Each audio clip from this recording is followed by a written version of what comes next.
Hey everyone, and welcome back. We're about to jump into the deep end with one of history's most fascinating figures, Definitely fascinating. John D. Rockefeller. We're talking about the OG oil tycoon, right? The guy who built an empire on oil and became, like, for a time, the wealthiest person on the entire planet. Rockefeller is someone who he continues to fascinate us even decades after his time. And while a lot of his business practices were definitely seen as ruthless, his personal habits, they offer a really intriguing glimpse into a mind that was just obsessed with discipline and success. It's true. It's like, how do you go from some small town kid to, like, a titan of industry? What is he doing differently? Well, today we're looking for answers in this video we found called 25 Hábitos de J.D. Rockefeller que pueden hacerte millonario. Oh, wow, in Spanish. Yeah, it's in Spanish. It basically translates to 25 habits that could make you a millionaire. I mean, who wouldn't be curious about that, Of right? course. Who wouldn't want to unlock that secret? I mean, it's natural to want to try to decode the success of someone like Rockefeller, though it is important to remember that what worked in the late 19th century might not translate perfectly to today's world. Right. But that doesn't mean there aren't some really timeless lessons to be learned by looking at his life. Exactly. And one of the things that really struck me was this quote from Rockefeller himself where he says, "I'd rather be my own tyrant than have someone tyrannize me." A statement, That's right? powerful. It sounds so intense, but it also seems to, like, hold a key to understanding his mindset. It's a powerful quote, and it really does get to the core of his approach to life and work. Yeah. He understood that if you want true freedom, the freedom to kind of shape your own destiny, it comes from self-mastery. And that means imposing a strict structure on yourself and holding yourself accountable to a higher standard than maybe anyone else would hold you to. And that unwavering self-discipline, this commitment to self-management, that was really the bedrock of his success. It really makes you think about self-discipline in a different way, doesn't it? Like, was it a burden for him or was it actually a source of strength? Because when you look at how he lived his life, Right. meticulously, always impeccably dressed, never late for a meeting, meticulous in his business dealings, it's like this self-discipline wasn't just about work, it was about everything. Right. It really was. This meticulousness, this attention to detail that was how he minimized risk and maximized efficiency in every area of his life. Think about it. If you apply that kind of scrutiny to every business deal, every contract, every negotiation, you're bound to gain an edge. It's like he brought that same intensity to every single aspect of his business, right? Treating each decision with the utmost care.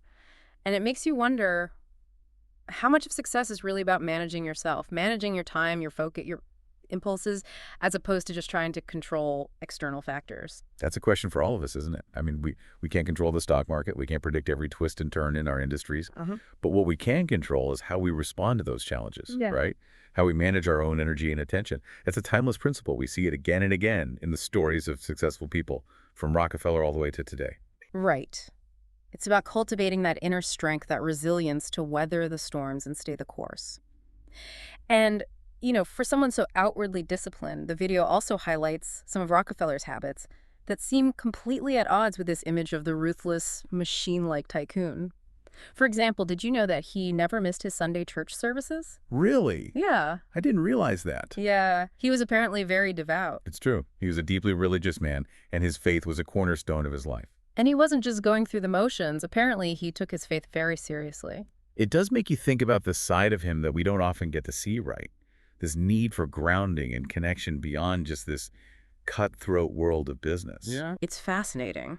And there's more. Not only was he devout, Rockefeller also made a point of remembering the names of his employees, thousands of them. And this wasn't just a charming quirk. It was a calculated strategy to foster loyalty and connection within his massive workforce. Wow. That's incredible to think about the kind of mental discipline that must have taken. But it really highlights an often overlooked aspect of leadership, the power of genuine human connection. Exactly. In a time when workers were often seen as just expendable cogs in the machine, Rockefeller understood that valuing individuals, even in a small way, like remembering their name, could translate to a more engaged and productive workforce. I wonder if that kind of thinking is what ultimately sets apart good leaders from truly great ones. It's something to think about for sure. And as if those unexpected habits weren't enough, get this, Rockefeller was a staunch advocate for napping after lunch. A nap. A nap. The same guy who was supposedly working 16-hour days. Can you imagine? I've got to admit that one surprised me too. It just goes to show you there's more to success than we often think. There's a brilliant paradox there, isn't there?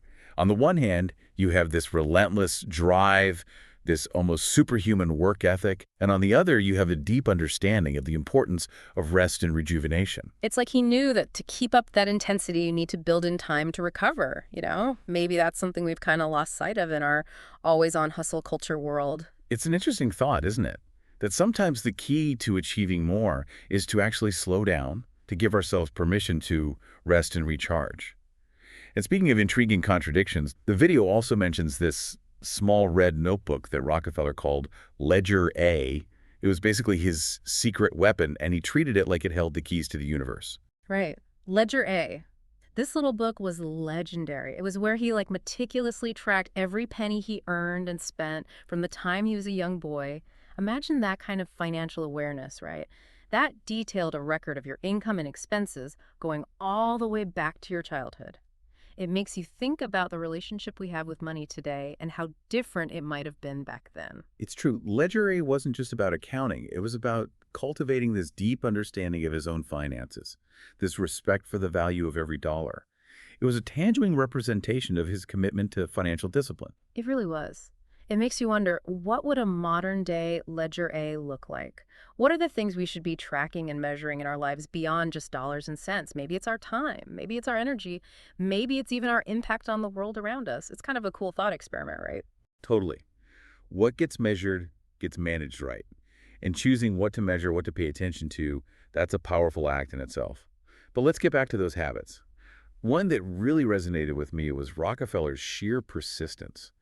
I mean, the guy faced rejection after rejection when he was first starting out, spent weeks applying for jobs before finally landing his first real gig as a bookkeeper. And that's the guy who becomes one of the most powerful men in the world.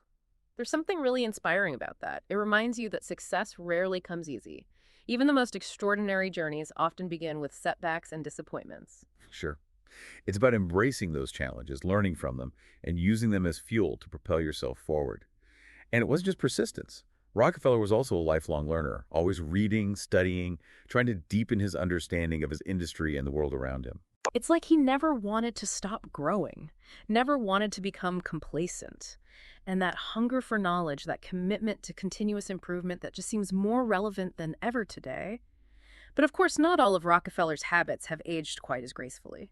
For example, one of the habits highlighted in the video is avoid novels. Can you imagine? Wow, it does seem a bit extreme, right? But you have to remember the context. This was a time before the internet, before radio, before television. Reading was a precious commodity back then, and Rockefeller believed it should be used primarily for gathering information, not necessarily for entertainment. So novels were seen as a distraction, something that could pull him away from this relentless pursuit of knowledge and success. Exactly. And while I think most of us today would agree that a good novel can offer some really valuable insights into human nature and the human condition, there is something to be said for being mindful of how we consume information, for being discerning about what we allow into our minds. That's a good point. It's so easy to get caught up in the endless stream of information these days, right? To let our attention get fragmented by a million different things. Another habit that made me pause was the emphasis on knowing your numbers to what seemed like an almost obsessive degree. I mean, we talked about Ledger A, but the video makes it clear that this wasn't just a personal quirk of Rockefeller's. He expected this level of financial awareness from everyone in his organization. That's right. But again, we have to consider the historical context. In Rockefeller's time, the economy was a very different beast. This was the era of industrial capitalism, where success was largely measured in tangible assets and production output. Knowing your numbers, understanding the financial realities of your business, that was essential for survival, let alone for achieving the kind of dominance that Rockefeller achieved. So in a sense, his obsession with knowing your numbers makes perfect sense given the time period. But in today's knowledge-based economy, where success is often driven by creativity, innovation, and the ability to adapt quickly to change, that kind of hyper-focus on just the financials might actually hold you back. It's interesting, isn't it? Because while financial literacy is always going to be important, it's not enough on its own. Today's Ledger A might need to include metrics like emotional intelligence, adaptability, creative problem-solving skills. That's a great way to put it. It's about recognizing that success in the 21st century is multifaceted, and it requires a broader, more holistic approach. So having dug into these habits, what aspects of Rockefeller's approach do you think truly stand the test of time? What can we, in our modern world, learn from this titan of industry. Well, beyond the specific tactics and strategies, what I find most fascinating about Rockefeller is this unwavering commitment he had to a long-term vision. He wasn't afraid to make decisions that maybe seemed unpopular or even counterintuitive in the short term if he believed that they would ultimately lead to greater success down the line. He was playing the long game while everyone else was focused on the next quarter's profits. Exactly. Yeah. And in a world that's increasingly dominated by short-term thinking and instant gratification, that kind of foresight, that ability to delay gratification and stay focused on the bigger picture, that's more valuable than ever. It's about having that clarity of purpose, right? Knowing where you're going and why, and having the discipline to stay the course even when it gets tough. That's something we can all aspire to. Absolutely. Mhm. And, another takeaway that might surprise some people is the importance that Rockefeller placed on strategic partnerships. Even though he was this fierce competitor, he understood that he couldn't build his empire alone. So even the ultimate tycoon understood that collaboration and strategic alliances are key to achieving really ambitious goals. Exactly. He was willing to collaborate with competitors, build relationships, leverage the strengths of others to achieve his aims. And that's a really powerful lesson for all of us, no matter what field we're in or what goals we're striving for. It's about recognizing that we're all part of a larger ecosystem, and that by working together, by supporting each other, we can achieve far more than we ever could alone. It makes you realize that success is rarely a solo act, right? It's about building relationships, fostering trust, and finding ways to leverage the collective wisdom and talents of those around you. It really is like that old saying, if you want to go fast, go alone. If you want to go far, go together. And Rockefeller, for all his ruthlessness, he seemed to understand that on like a gut level. Totally. And that brings us to another important point, the importance of pragmatism. Yeah. Rockefeller was above all else a pragmatist. He was willing to adapt to change course, to do whatever it took to achieve his goals, even if it meant going against conventional wisdom or, even bending the rules a little bit. He was a master at playing the hand he was dealt, wasn't he? Never letting like dogma or rigid thinking get in the way of his vision. And that takes a certain kind of flexibility, right? A willingness to embrace uncertainty and change. It makes you think about how often we get stuck in our ways, resistant to new ideas or approaches. It's such an easy trap to fall into, especially when we've, already achieved a certain level of success. But I think Rockefeller's story is a powerful reminder that the path to greatness is rarely a straight line. Yeah. There will be setbacks, there will be challenges, there might even be some outright failures along the way. Mm-hmm. But it's how we learn from those experiences, how we adapt and evolve, that ultimately determines our success. It's about resilience, isn't it? That ability to bounce back from adversity, to learn from our mistakes and come back stronger. And maybe that's the most valuable lesson we can learn from John D. Rockefeller's life and legacy. That success, true success, isn't just about wealth or power. It's about cultivating this mindset, this set of principles that can guide us through the inevitable ups and downs of life and work. Perfectly said. I think it's really about embracing those qualities that allow us to, navigate the complexities of the world, to embrace change, and to never stop learning and growing. Those are the habits that build empires, both internal and external. So as we kind of wrap up our deep dive into the mind of John D. Rockefeller, it seems like we've uncovered a lot more than just 25 habits to become a millionaire.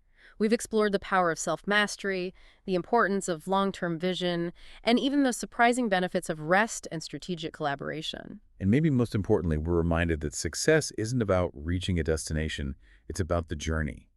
And the qualities that lead to lasting achievement, those are often found not in some big grand gesture, but in the small daily choices we make. It's about cultivating those habits, those small acts of discipline and intentionality that ultimately shape our destinies. It's about becoming the architects of our own lives, writing our own stories, one carefully considered choice at a time. And who knows, maybe somewhere along the way we'll all find our own version of Ledger a tool for tracking not just our finances, but the things that really matter most to us. That's a great note to end on. Until next time, everyone, keep exploring, keep questioning, and keep diving deep.